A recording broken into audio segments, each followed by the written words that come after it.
Ce que j'aimerais savoir, c'est à quel moment vous êtes devenue amoureuse. Le 2 novembre, oui, je crois que c'était au deuxième parloir, en fait. Abonnez-vous à ma chaîne, c'est gratuit. Activez la cloche, commentez et partagez les vidéos. Est-ce que vous avez l'impression de vivre un amour exceptionnel, un amour hors norme, d'autant plus que selon un récent sondage, 1 Français sur 4 seulement estime que l'amour est la chose la plus belle qui lui soit arrivée. Jamila, vous êtes, vous, autour de cette table, celle qui allait le plus loin par amour, puisqu'en voulant faire évader Michel Vaujour, qui est à vos côtés, votre compagnon, vous avez écopé de 5 années de prison. Tout à fait. Donc, ça serait à refaire, vous referiez la même chose? Je crois que oui, dans les mêmes circonstances, oui. Dans les mêmes circonstances? Bien sûr. Et vous vous sentez être un couple à part, tous les deux, ou pas? Je crois que pendant des années, on a voulu être un couple ordinaire dans un contexte extraordinaire. Donc, nous, être ensemble 24 heures sur 24, c'était un rêve et on ne pouvait pas parce qu'on était forcément séparés par la prison. Donc, moi, je l'ai attendu 13 ans, c'est très long. Donc, ce quotidien, pour vous, c'est magnifique, c'est merveilleux? Oui, c'est plus que ça, oui, bien sûr. On s'émerveille de tout. Et j'espère qu'on gardera cette fraîcheur et cet émerveillement. Vous étiez étudiante en droit, vous Absolument. deviez devenir juge. Absolument, oui. C'est important de le souligner. Vous aviez 24 ans. Alors pourquoi? Qu'est-ce qui vous a pris de partir dans cette aventure alors que vous aviez votre vie toute, si je puis dire, toute tracée? Disons que j'ai rencontré Michel un peu par hasard, je dirais. C'est en regardant une émission de télévision. Son ex-femme, Nadine Vaujour, présentait le livre qu'elle avait écrit à l'époque, La fille de l'air. Et elle parlait de Michel, de son époux, et surtout de la façon dont il vivait sa détention. À l'époque, il était soumis à des conditions de détention très dures puisqu'il était en quartier d'isolement. Et pour qu'on comprenne bien, Nadine Vaujour, donc votre première épouse, qui vous avait fait évader par hélicoptère, on s'en souvient. Également. Bon, ça avait fait la une des journaux quand même, quand vous étiez évadé de la santé, c'était en 86. 86, le 26 mai 86. Voilà, c'est pour resituer. Pardon, Jamila. Je vous en prie, donc je me destinais à une carrière dans la magistrature, donc je me suis dit que ce serait intéressant, mais vraiment sur un plan professionnel, de pouvoir échanger avec Michel là-dessus, sur ses conditions de détention. C'était uniquement professionnel? Absolument. Et j'ai été très étonnée de recevoir une lettre de lui quelques jours après. Et donc voilà, ça a commencé comme ça. C'est comme ça que vous êtes allé lui rendre visite en prison? Tout à fait. Donc, puisque moi, à l'époque, j'enseignais en détention. Donc j'avais le droit d'aller voir un certain nombre de détenus. Évidemment, pas Michel. Donc j'ai falsifié mon passe pour pouvoir le rencontrer à l'intérieur même du quartier d'isolement. Là, vous avez commencé à faire la première transgression. Qu'est-ce que vous avez ressenti, vous? La stupéfaction d'abord de l'avoir arrivé là, au fin fond du quartier de sécurité. En ayant falsifié des papiers? Complètement. C'est complètement irréel. J'imagine. C'est un autre monde, quoi. Je veux dire, avec une dose de naïveté, d'inconscience et de culot incroyable, quoi. Je veux dire, elle est arrivée là et voilà ce que j'ai ressenti moi, c'était c'est un parfum de vie, quoi. C'était ça. C'est l'attitude de Jamila au procès surtout qui m'a déterminé dans un retournement total sur ma vie, quoi. C'était une force d'âme, quoi. Je veux dire, quelqu'un qui assume en face, sachant très bien qu'elle allait être sacrifiée. Simplement pour ne pas me renier, alors qu'il a suffi de me renier pour sortir librement, pour retourner à ce qu'on en est, quoi. Mais juste ça, et j'avais besoin de ça, et ça m'a donné une force, quoi. Une force qui m'a permis ensuite de tout changer dans ma vie. C'est ça. Oui, Jamila. Je ne pense pas qu'on puisse parler de sacrifice, parce qu'en sacrifice, il y a un côté passif qui ne me plaît pas forcément beaucoup. Moi, je crois que c'est un engagement. J'ai pris un engagement le jour où j'ai falsifié mon passe, donc, où là, j'ai été complètement perturbée par ce que je découvrais, par Michel, qui me disait jamais rien de ce qu'il vivait vraiment, de sa souffrance dans ses lettres. Et là, tout d'un coup, j'ai vraiment mis le doigt sur une réalité que j'ignorais complètement. Et moi, je suis arrivée dans ce monde, je suis quelqu'un de très romantique, de très idéaliste. Moi, je peux me passer Sissi en boucle pendant des heures jusqu'à aujourd'hui. D'ailleurs, c'est vraiment mon bréviaire cinématographique, si je peux m'exprimer comme ça. Sissi impératrice. Ah, j'adore. Je l'ai vu 10 fois depuis que je suis sortie. C'est vraiment, moi, je suis arrivée avec cette idée-là. Le rêve du prince charmant, tout ça, c'était mon monde. Sauf que le prince charmant, là, il vous est... Complètement, mais... Et du coup, c'est la prison, quand même. Complètement. Je parle à ce moment-là, je n'y étais pas encore allée en prison, mais c'est vrai que quand je suis arrivée et que j'ai vu Michel, j'ai vu cette souffrance, ce contexte, cette douleur, j'ai été happée par son destin. Je ne pouvais pas sortir et continuer notre correspondance comme si de rien n'était, comme si j'avais rien vu de sa souffrance, c'était pas possible. Donc, dans ce que vous dites, hein, c'est sa souffrance d'abord qui vous a ému. Il y a quelque chose qui m'est resté parce que quand je l'ai vu, j'ai eu l'impression que de voir dans ses yeux un regard d'enfant. Et ce qui me bouleverse, c'est que plus tard, quand on est allé chez sa mère et que j'ai vu les photos de lui enfant, j'ai retrouvé ce même regard. Il a une photo particulière d'ailleurs avec un Père Noël où il est tout blond, tout frisé. Et il a un regard sur cette photo, je trouve magnifique. C'était pas tout à fait ça. Non, mais... c'était beaucoup plus jeune, c'était à 4-5 ans. Et le regard... Mais elle est pas mal venue, cette photo. Vous la connaissiez? J'étais enfant de cœur, oui. J'étais enfant de cœur. Oui, enfant de cœur, quand même. Oui. Hein, j'étais enfant de cœur. J'espère que mon père ne va pas la voir. Je la connais bien, oui. Mais c'est vraiment ça. C'est ça qui vous a ému. Complètement. Mais ce que j'aimerais savoir, c'est à quel moment vous êtes devenue amoureuse? Le 2 novembre... Oui, je crois que c'était au deuxième parloir, en fait. Je crois que ça a décidé plein de choses, le deuxième parloir, puisque je lui ai dit... et ça, j'ai vraiment envie de le souligner, parce que c'est vrai que j'ai lu ici ou là des choses qui ne me plaisent pas forcément. C'est moi qui, au deuxième parloir, lui ai proposé de le faire évader. C'est pas du tout... En plus, vous assumez, vous revendiquez de l'avoir fait. Je le revendique pas parce que c'est pas... Non, mais vous l'assumez. C'est un engagement, vraiment. Oui, bien sûr. De toute façon, vous avez payé pour ça. Absolument. Donc... Moi, je venais d'un milieu très protégé et j'ai été heurtée de plein fouet. Je sais pas comment c'est la rencontre qui bouscule une vie. Complètement. De toute façon, ça, c'est... Voilà, complètement. Ça ne s'explique pas. Absolument. Dans tout ce que vous dites. Tout à fait, bien sûr.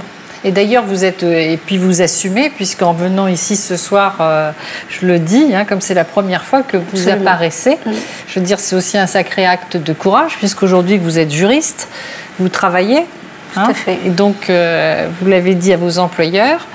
Absolument. Et de le dire publiquement, c'est un autre acte. C'est vouloir l'assumer face aux autres.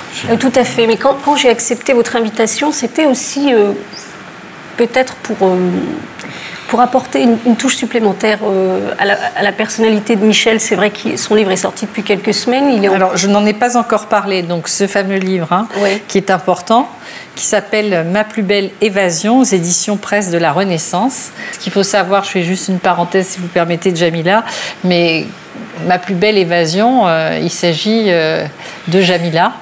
Oui, puisque vous dites que, voilà, vous dites dans votre livre, l'amour m'a fait naître à la vie vierge de tout. C'est là la plus belle des évasions. Complètement. C'est un cri d'amour pour Jamila. Oui, je crois que c'est ce qui m'a donné la force de tout dépasser. Pour moi, il n'y a pas de libération anticipée. J'étais considéré comme un total irrécupérable, absolument. Et Jamila m'a permis de...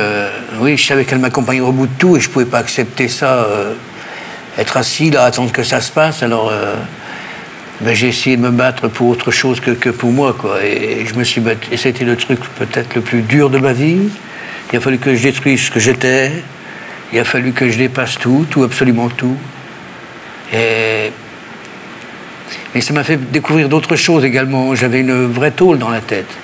La tôle, la vraie, véritable tôle, la véritable évasion, c'est celle-là. Je m'étais construit une tôle où j'étais inatteignable. Personne ne pouvait me toucher. Ouais. Mais de toute façon, au bout d'autant d'années, c'est oui. Et c'était même une discipline pour moi, le fait de tout dépasser, de tout endurer, quoi, sans qu'on ne puisse me toucher. Et elle m'a permis d'ouvrir cette porte-là, ce n'était pas prévu, mais la véritable liberté, c'est celle-là que j'ai trouvée. Bien sûr, ça m'a permis également d'être libéré, bien sûr. Mais c'est la cerise sur le gâteau, quoi. Je suis vraiment libre. Je n'ai plus de tôle ni autour de moi, ni à l'intérieur de moi. Je suis un homme libre et j'essaye de reconstruire ma vie avec 30 ans de retard, mais c'est bien. C'est très bien. Surtout que vous dites que vous étiez doublement incarcéré, prisonnier des murs et prisonnier aussi dans votre corps, suite aux échanges de coups de feu, justement. Hein. Hémiplégie, oui, c'était... Donc il a fallu vous battre pour... Oui, c'est le yoga qui m'a sorti de ça. J'ai rencontré le yoga en 1975, je l'ai vécu pendant... Mais vraiment comme au-delà d'un moine, quoi. Je veux dire... C'était une cellule perdue dans un quartier de haute sécurité. Je l'ai vécu comme ça, dans le silence, il emportait très très loin le yoga. Et le yoga m'a permis de reprendre beaucoup sur l'hémiplégie. Voilà. Patrick Segal. Ouais, je suis vachement touché parce que je me rends compte qu'on est quand même nombreux ici à être prisonniers de quelque chose. Et puis à essayer d'en sortir, prisonnier des préjugés, doublement prisonnier, la prison, l'hémiplégie. Ce regard d'une société qui dit irrécupérable, c'est inacceptable. Moi, ça me touche vachement parce que, quelque part, je me dis que ces 33 ans passés dans le fauteuil roulant, ça aura au moins servi à ça, c'est-à-dire à rencontrer des gens extraordinaires et qui, moi, m'ont construit. Bon, Hélène en est l'image totale. Et je crois que rien que pour ça, ça valait le coup de le faire.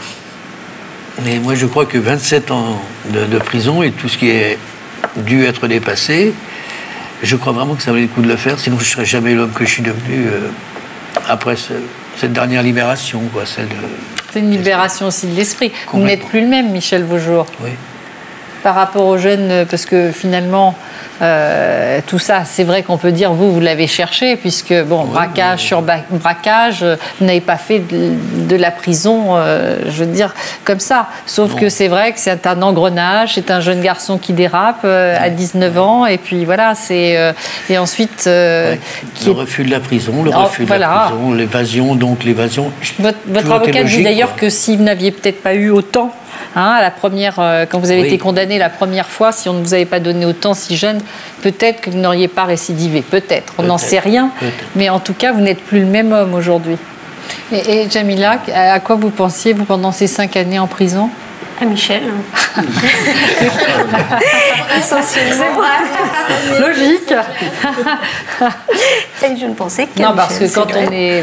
Vous, c'était tellement loin de votre univers, de votre éducation. Bien sûr. J'imagine que ça a dû être quand même aussi difficile, non, d'affronter ces 5 années. Bien sûr, je ne vais pas vous dire que la prison, c'est quelque chose d'absolument horrible. Mais je crois que quand on sait pourquoi on a fait les choses, on supporte beaucoup mieux les épreuves. Et c'est vrai que quand on s'est rencontré avec Michel, les mois qui ont précédé mon incarcération, ça a été une rencontre presque intuitive. Je ne connaissais pas Michel. On ne peut pas vraiment connaître quelqu'un dans un contexte qui est quand même un peu faussé. Forcément, j'arrivais, j'étais toute jeune. Je me doutais que, nos sentiments n'ont pas eu le temps vraiment d'éclore, même s'il y a eu coup de foudre. Puis il y a eu la séparation très douloureuse, puisqu'on ne s'est pas vu pendant 5 ans. On s'est vu au procès, mais dans des conditions très, très restrictives. Vous pouviez vous écrire? Bien sûr, on s'écrivait tous les jours. Tous les jours, j'ai jamais tant écrit, mais c'est l'écriture. Tous les jours, oui. C'était devenu le rituel. Pour moi, c'était 3 ou 4 heures par jour.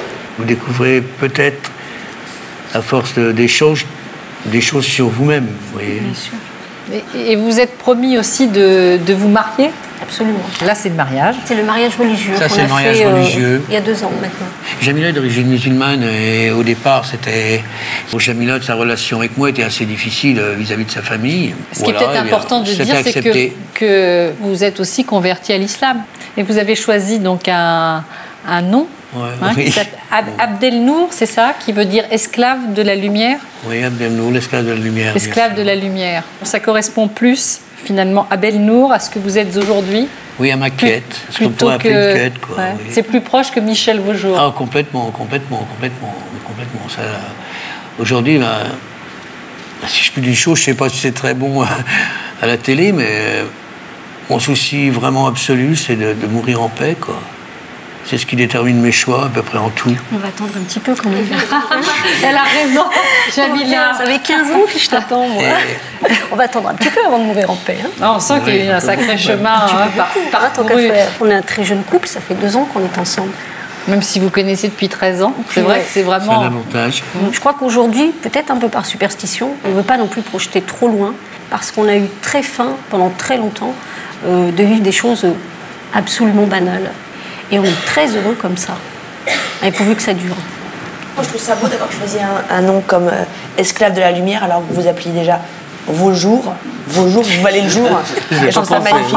Bah oui, et vous continuez à chercher la lumière. La boucle est bouclée, je trouve ça magnifique. Merci. Voilà. Non, c'est vrai. Vous l'aviez pas vu? Non. Ah bah, moi, tout de suite, il a choisi le même.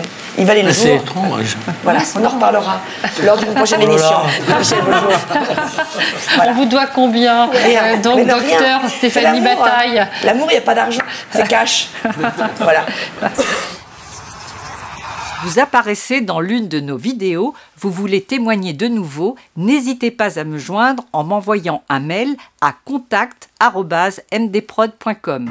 N'hésitez pas à vous abonner, ça ne coûte rien, et à commenter les vidéos.